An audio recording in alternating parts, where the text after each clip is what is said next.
Kidnapping, beheading, and torture at the rise in Mexico. The cartels used to torture people physically and emotionally, scarring them for life.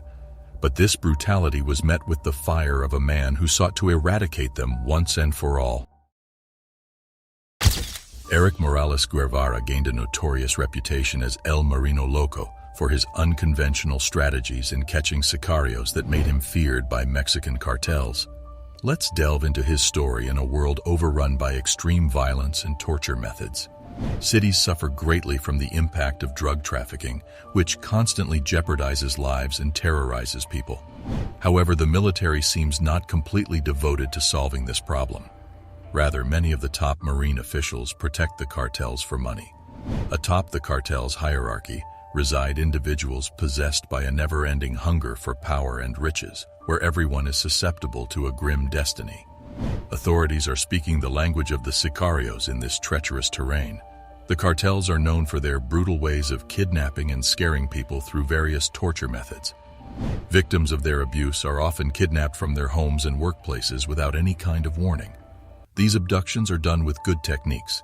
They make sure their target is isolated, and then they capture them, blindfolded and bound in the transports leading to unknown locations.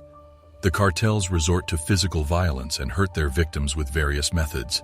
Other than physical abuse, cartels resort to various psychological means to torture their captives.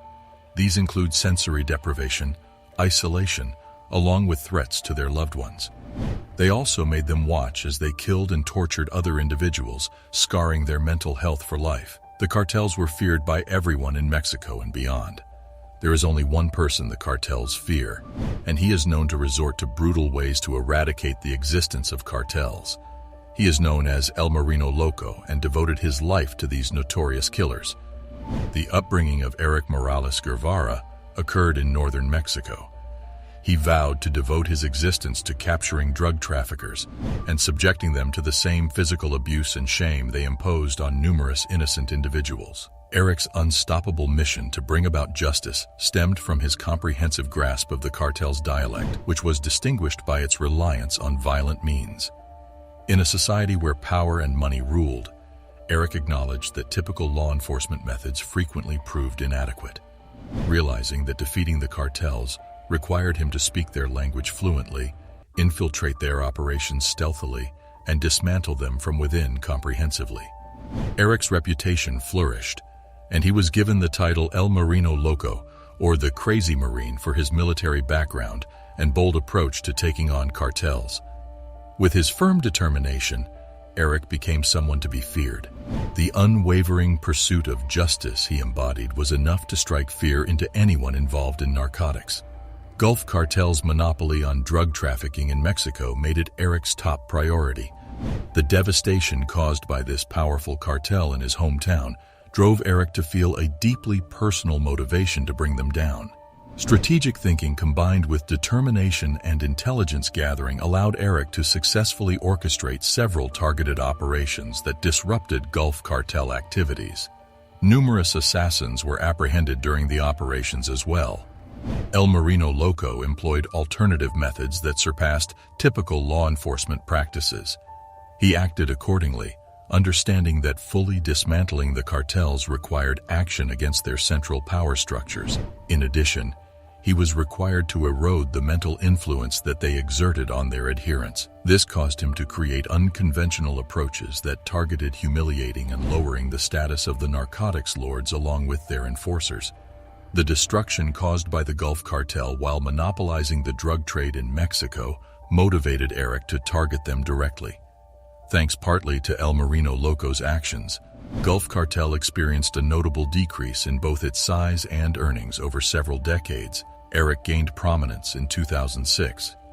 He earned a few different monikers in the 2010s, such as El Marino Loco, the Crazy Marine, El Martillo, or Mr. Thor because he carried a small hammer everywhere.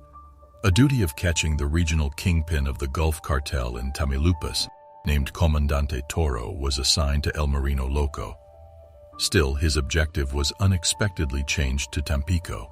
he initiated a merciless operation against Comandante Toro, causing significant disruptions to his activities, while apprehending multiple sicarios and confiscating illegal substances whenever feasible. After catching Silvestre Haro Rodriguez, or El Cheve as he is commonly known, El Marino Loco confiscated his late father's remains and subjected him to physical violence.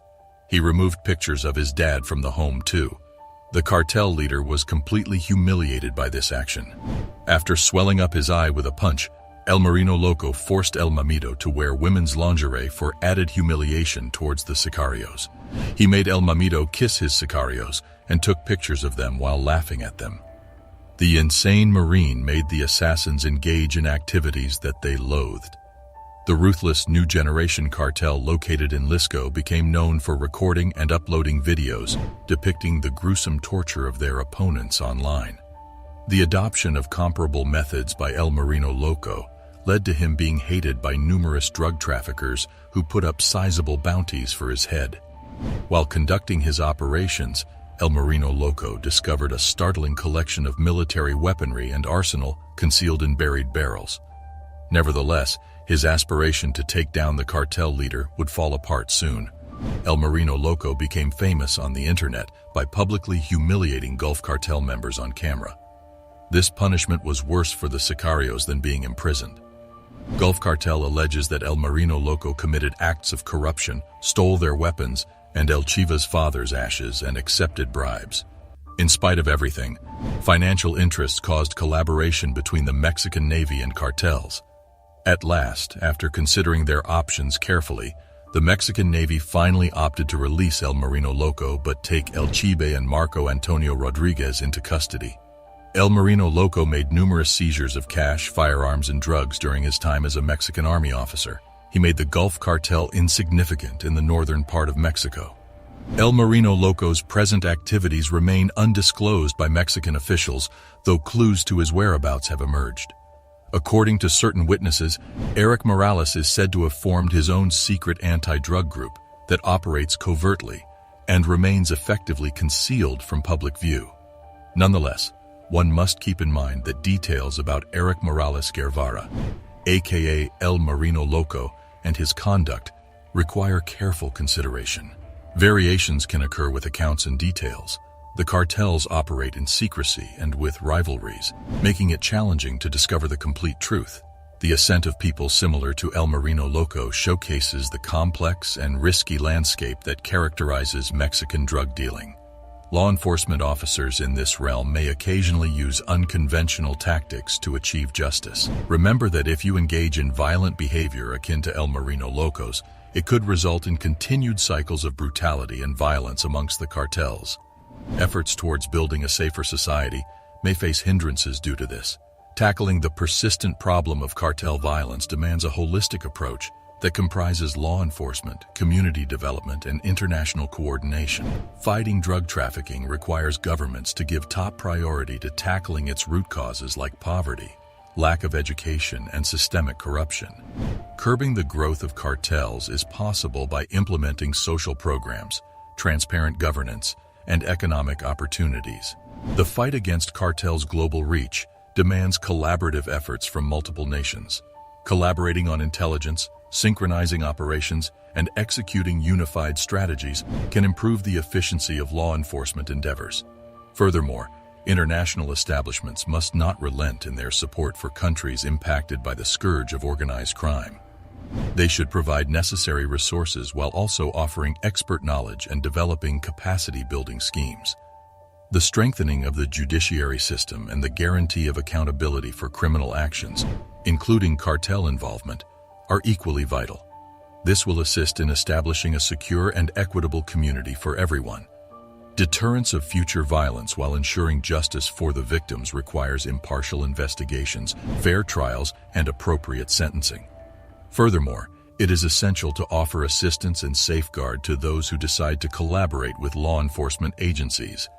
Victims of cartel violence need our support and protection. The northern region of Mexico experienced a significant loss of power on behalf of the Gulf Cartel as an aftermath. Mexico sees him as a beacon of hope for safety due to his unyielding dedication and unwavering pursuit of justice.